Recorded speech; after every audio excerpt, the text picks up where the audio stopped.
जितनी स्विट्जरलैंड की total population है उससे ज़्यादा इंडिया इंजीनियर्स प्रोड्यूस कर देता है। उसके बाद भी रिसर्च एंड इनोवेशन में स्विट्जरलैंड नंबर 1 पे है। इंडिपेंडेंस के बाद से रिपब्लिक ऑफ इंडिया ने 0 नोबेल लॉरियट्स प्रोड्यूस किए इन साइंस।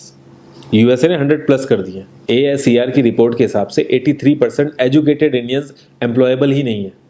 और ये जो सुंदर पिचाई, सत्या नदेला की हम बात करते हैं, इन्होंने भी आगे चल के अपनी एजुकेशन बाहर से ही करी है। और ये सारी चीजें जो मैं बोल रहा हूँ ना, इसका रूट कॉज फाइंड आउट करने के लिए हमें थोड़ा सा पीछे जाना पड़ेगा। जब ब्रिटिशर्स हम पे रूल कर रहे थे तो ईस्ट इंडिया कंपनी के सामने 2 मेजर चैलेंजेस थे।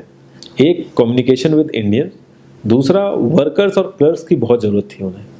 फिर थॉमस बेविंगटन मैकॉय ने हमें इंग्लिश एजुकेशन एक्ट ऑफ 1835 दिया, जिससे उनके दोनों पर्पस पूरे हुए। पहला, उनको बंदे चाहिए थे जो चुपचाप डेस्क पे बैठे, अपना काम करें, क्वेश्चंस ना करें और ज़्यादा क्रिएटिव ना हो। Second, communication in English. English सबसे ज़्यादा बोले जाने वाली लैंग्वेज नहीं है, उसके बाद भी इंग्लिश एक लैंग्वेज की बजाय एक क्लास बन गया इंडिया में। रशिया, चाइना, फ्रांस, ये सब जगह इतना ऑब्सेशन नहीं है इंग्लिश को लेके जितना इंडिया में है। पुअर कम्युनिकेशन बोला जाता है अगर आपकी इंग्लिश अच्छी नहीं है, जबकि इंग्लिश ना आने का मतलब है कि आपको कोई और लैंग्वेज आती है। 5 साल पुराना iOS भी आज की डेट में आउटडेटेड माना जाता है। लेकिन इतनी इंपॉर्टेंट चीज हमारा एजुकेशन सिस्टम आज भी बस थोड़े से चेंजेस के साथ ऐसे ही चल रहा है। हमारे एजुकेशन सिस्टम में रटने का कंपटीशन होता है, जो ज़्यादा रट लेता है उसके ज़्यादा मार्क्स आते हैं। अब 95% जिसके संस्कृत में आए हैं वो भी संस्कृत नहीं बोल पा रहा है। और बेसिक हिस्ट्री होने की बजाय इतनी मोटी मोटी किताबें हैं हिस्ट्री की जिसका कोई मतलब नहीं है। अगर आज की डेट में आपको कुछ भी पता करना है, आप गूगल से पता कर लोगे। उसके लिए आपको याद करने की जरूरत नहीं है इतना कुछ। और ये गवर्नमेंट स्कूल में हर क्लास में इंग्लिश का सब्जेक्ट है। 12-12 साल लगाने के बाद भी लोग इंग्लिश नहीं बोल पा रहे हैं। और बिना किसी बुक को पढ़े एक 5 साल का बच्चा सीख लेता है, क्योंकि उसको वैसा एनवायरनमेंट मिल जाता है।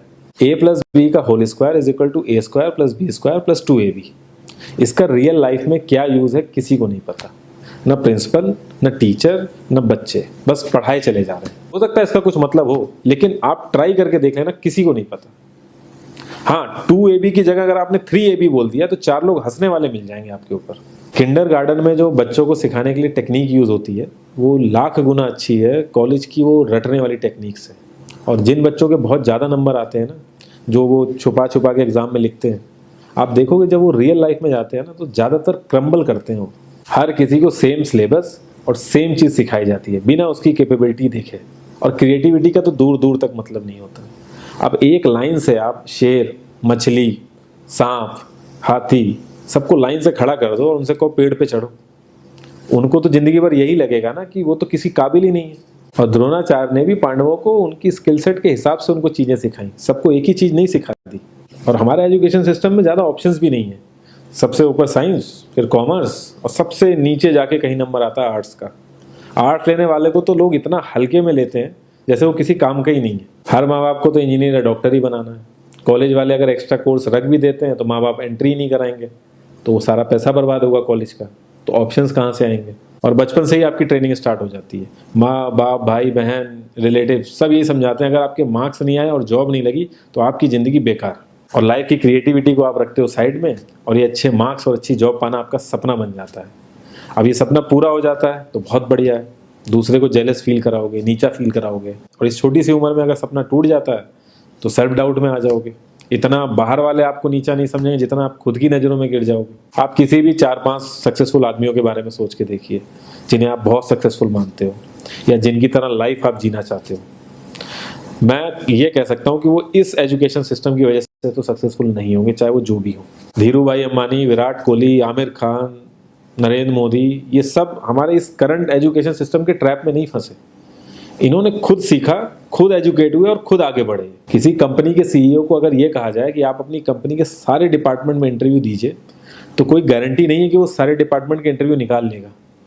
और ये भी हो सकता है कि वो आधे से ज़्यादा डिपार्टमेंट के लिए क्वालिफाई ना करे एजुकेशन वाइज, लेकिन वो पूरी कंपनी चला सकता है। तो ये जो एक स्किल है, इसके बारे में बात क्यों नहीं होती? लोग अपनी 25% से ज्यादा जिंदगी इस करंट एजुकेशन सिस्टम में लगा देते हैं ताकि अपने से कम पढ़े लिखे आदमी की कंपनी में जाके उसके सपने पूरे कर सकें। इंडिया का जो करंट एजुकेशन सिस्टम है, अगर वो इतना ही अच्छा है तो जो भी सेलिब्रिटीज हैं, पॉलिटिशियंस हैं, वो अपने बच्चों को बाहर क्यों भेज रहे हैं पढ़ने के लिए? इनफैक्ट पॉलिटिशियंस के साथ तो ऐसा करना चाहिए, जिस एरिया से वो जीते हों उसी एरिया के गवर्नमेंट कॉलेज में उनके बच्चों को पढ़ना कंपलसरी हो जाए, तभी वहाँ के गवर्नमेंट कॉलेज सुधर सकते हैं। 368 प्यून की जॉब के लिए 1.5 लाख ग्रेजुएट और 24,968 पोस्ट ग्रेजुएट ने अप्लाई किया।